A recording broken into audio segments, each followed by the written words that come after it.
Good morning. It is April 24th, and my name is Bianca. And this podcast episode is about how human traffickers use accidents to physically assault their targets. And I'd like to tie that into the Louise Inn and what is happening currently every day um, when I walk outside. So, what do I mean by physical assault, accidental provocation, accidental physical assault, reactive abuse? Okay, it's when someone deliberately makes physical contact with you and makes it look like an accident, scamming, basically, for fraudulent purposes to include law enforcement. So I like to talk about a prime example that happened yesterday. I went outside of my apartment, and there was a elderly lady in all red and a hover round motor scooter. It looks like she's just getting on the elevator at the same time as me. And like I said, these human traffickers, they monitor you the second you leave out your apartment. So as you're getting dressed, they're able to go downstairs or do something weird. So it looks like they're just down there and you're actually the one walking past them, but they've already premeditated to be somewhere that you're about to walk past. How do they do things like this? Because they're monitoring me on a camera. That's how they're able to do it. So I'm like, okay, hey, good afternoon. I keep about my way.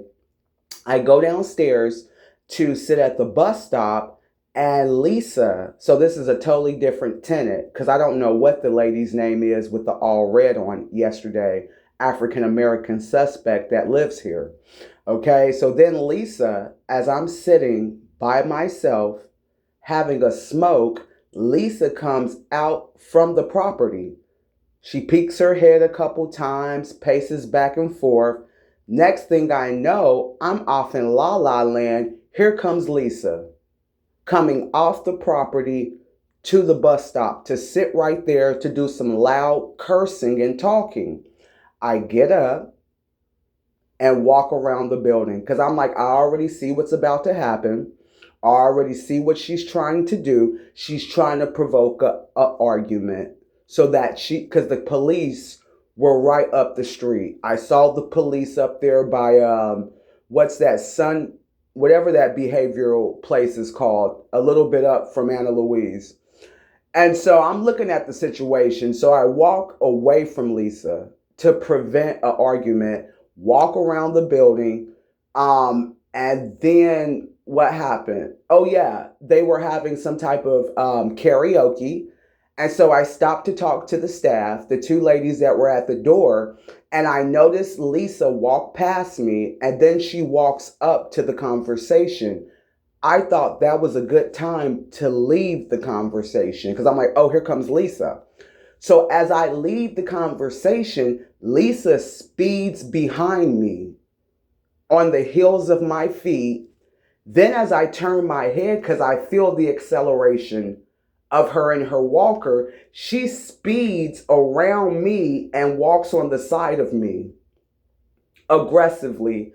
I'm getting on the elevator, and Lisa's right by the panel, and there's nothing wrong with being by the elevator panel. Then she's trying to force a conversation that I don't want to have.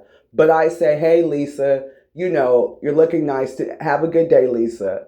So after you've been aggressive, after you're you're doing all this cursing and yelling and screaming every time I see you, now you're trying to play off what you just did. So that's what I mean by accidental um, physical attacks right there. That's a prime example. So they're willing to use people in their walkers, they're willing to pay and bribe because that looks pretty bad, right?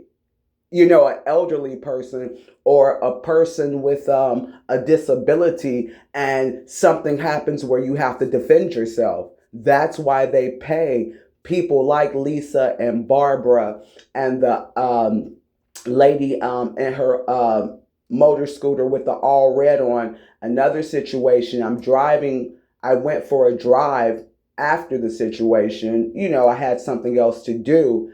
Next thing I know, the same lady that was in the red, all red, she's waiting at the edge of the parking lot. Like, there's nothing wrong with that. People are able to hang wherever they want to hang, right?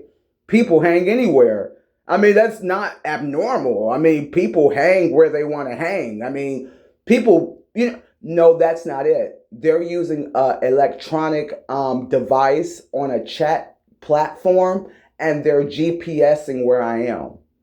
So they're strategically placing they're menacing, but it just looks like they're just chilling. So as I'm pulling in the parking lot, the lady in the all red, she drives her hover round directly in front of my car, and she goes very slow. So she's trying to cause an accident and she's trying to get me in trouble. So, I play her game, and plus I'm not the type of person that would ever run anybody over. So it's not about a game on that tip. I'm not the type of person that would harm anyone, whether it's in a car, whether it's on foot.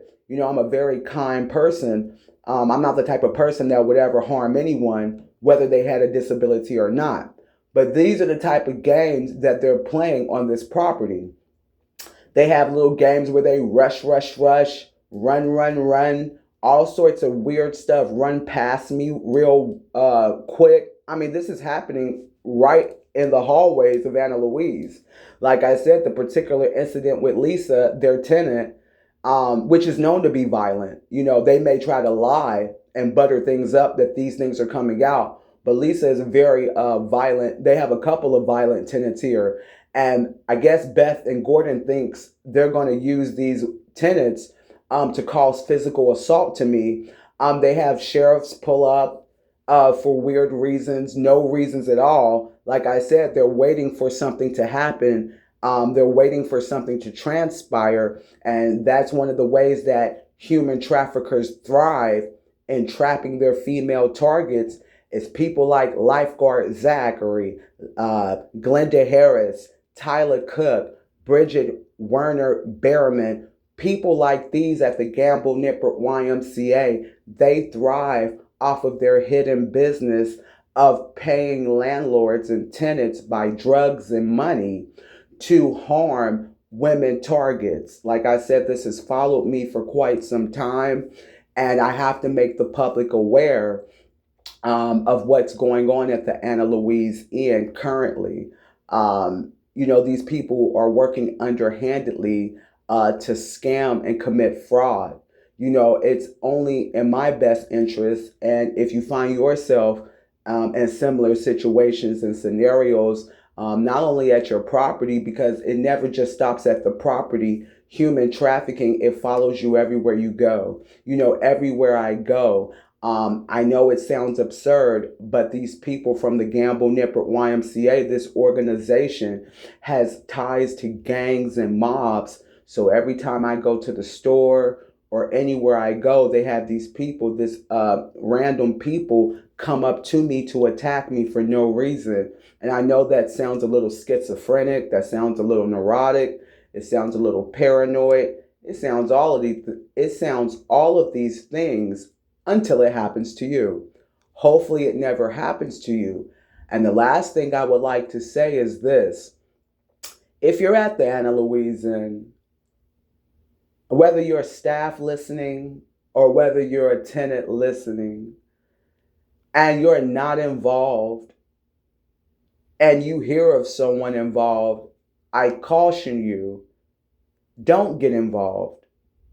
Even if you don't like me as a person, it's not in your best interest to get involved with these individuals. Like I said, whether they're staff or whether they're neighbors, don't lose your integrity, to join something just because everyone else is doing it. These people are not headed down the right track. They're not headed down the right path. They're not making rational decisions, and irrational decisions do have consequences down the line. So make sure if you're not involved in the situation, just don't involve yourself, because this is not a good situation. And like I said, it's so sad. It's so sad because the Anna Louise Inn is a very nice building. It's a very nicely structured building. And like I said once before, the Off the Streets program was phenomenal. I had stayed in a couple of other shelters before, and the way it looks in there is just really nice and homely. And the people that I had, the caseworker, I felt like she was a lovely woman. And I really, really do thank her for helping me. And I thought that, I was headed in the right direction at Anna Louise, but apparently not. And when you have nice structures such as these with programs, you have to be careful of who's employed and who's in leadership at your organizations, because things like this can happen in the blink of an eye. Look, ladies and gentlemen, it's been a pleasure talking to you all. There will be other episodes. Peace, take care, and God bless.